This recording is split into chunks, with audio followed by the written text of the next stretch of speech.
Hi, friends, and welcome to today's podcast episode where we're going to talk about how to choose the right dietitian for you. For those of you who are new, my name is Naria. I'm a registered dietitian who specializes in weight management and gut health. Why is it important to choose? Because just like any other healthcare provider, we have our specialties, right? So, again, my specialty is weight management and gut health. If I were to, let's say, see a potential client who's focused more maybe on a dietitian that was specialized on oncology or renal, like the kidneys, then I would refer out. Because even though, of course, I have the foundation of that information, I don't practice it day by day by day. So, meaning it's not my specialty. I don't specialize in it. I don't do it day to day. But now, gut health, weight management, yes, I'll definitely be your dietitian if that's what you're looking to do. So again, specialty matters. Now, I know a lot of you may be focused just on weight loss, which is totally fine if that's your goal. But if you want more than just weight loss, which 100% I recommend, I definitely advise for you to seek a dietitian, not a nutritionist. There's different rules and regulations in each state, but you want to make sure that you go with someone who has the qualifications and experience in what you're looking to do. Now, especially if you have chronic conditions, 100% goes to someone who has the experience and knowledge there. Now, after you check the individual's credentials, you also want to look at your values. How do you feel about a holistic approach, about an approach that takes more in considering medications? What are your values? What do you want to practice? There's a lot of dietitians that have more of a specialty in a holistic approach and some that don't. So that's definitely something I would definitely recommend for you to consider, look into what that means. You want to consider the connection. Is your dietitian a good listener? Do they connect with you? Are they available? You want someone that will be available to you at, of course, appropriate hours. You don't want to say, hey, you weren't available up there in the morning. What's going on? But of course, in reasonable hours. Are they responding at an appropriate time frame? Are they taking 2-3 days? Are they taking an hour? Have you checked their social media presence? Have you noticed what their teaching style is? That's what I always tell my prospective clients before our discovery call. If I am new and you have not seen any of my videos, check out my videos, check out my YouTube, my Instagram, my TikTok. Just see who I am to see if you even like how I teach and what I teach. And if you're like, hey, this is pretty cool, then we can hop on the discovery call. But definitely check out their social media. Usually we have some. For example, in my program, when I have my discovery calls, I always like to remind individuals that I'm not the dietitian for everyone. I'm not. And it's okay. It's okay. I don't want to be a specialist for everyone. I want to be specific for my clients. That's what I'm focused on. So during the discovery call, if I work with someone who just wants to work on weight loss, they're definitely not my ideal client, so I won't sign them on.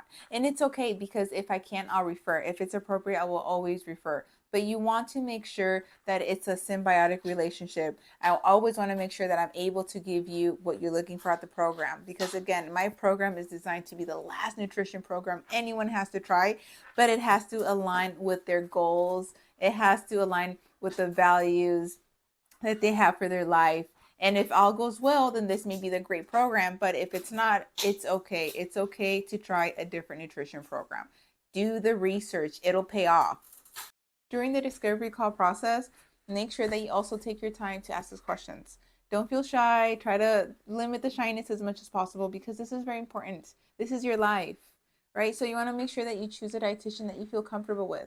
So if you want to know their credentials and experience, ask them. If they have the website, they most likely have reviews from other clients and see not only what the dietitian has to say, but what do the clients have to say? That's very important. And definitely ask about the ongoing support. Is the support once a week? Is it just one phone call a week? Can I text you during the calls? Ask them about their support system and their roadmap. What is the vision of, what's the dietitian vision for you? You want to have a clear understanding of what the game plan is. Of course, during the game plan, you can tweak here and there, but you want to make crystal clear, dietitian, what's the roadmap? Based on what I've told you I want to do, what would you like to recommend for me? And how are we going to get started?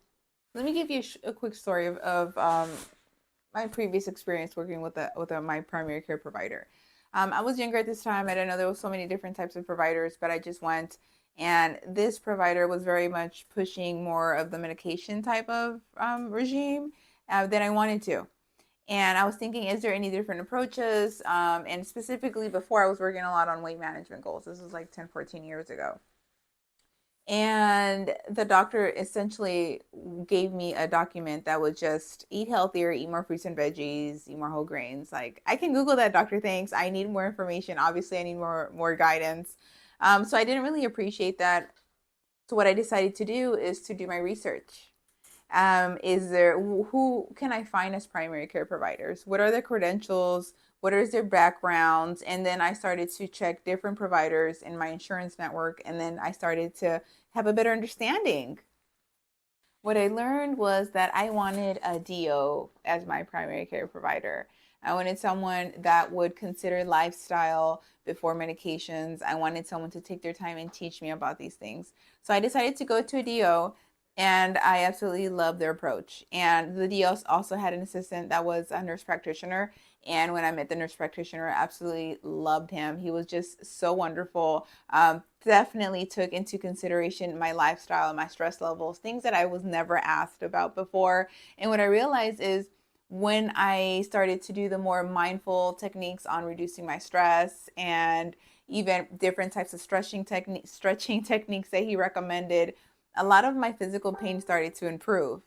And I didn't need any medications, any muscle relaxers. I think that's what it was that the doctor prescribed. I'm not too sure.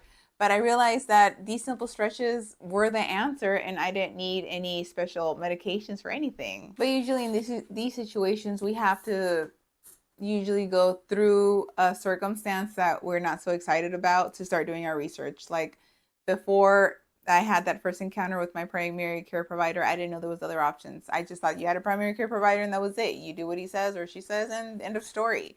But when you do the research, you start to find out people have different specialties. They have different backgrounds. They have different beliefs. They have different values and so forth.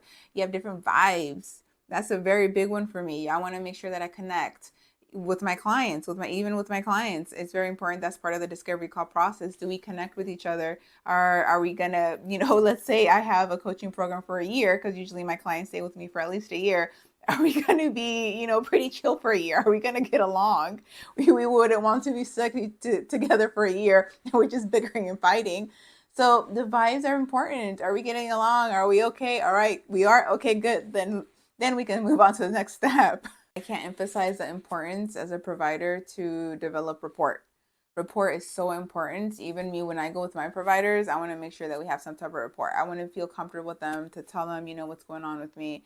And you should too. When you look for your dietitian, make sure that you feel comfortable.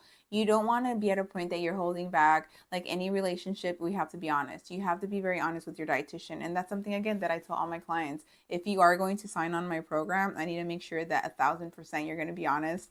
No holding back, no lies, no nothing. Just full honesty, because the more that your dietitian knows about you, the more that they'll be able to help you.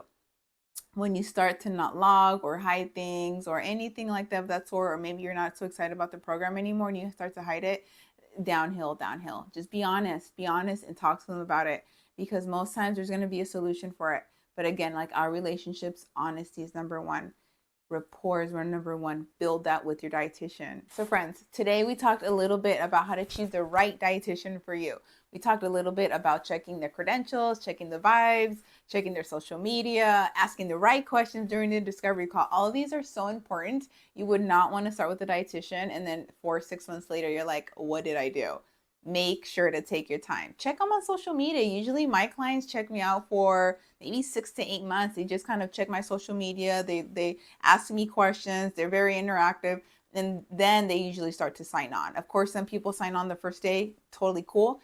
But for most individuals, they want to get to know me before they sign on. So for you, if this is your starting point, start following a few dietitians that specialize in what you want to work on, and start following them. See how you like them. And that would be kind of like the first step, right? And if you like them, start to reach out. Say, hey, can we schedule a discovery call so I can get to know you and you can get to know me and we can go through the next process? And that's always an exciting call.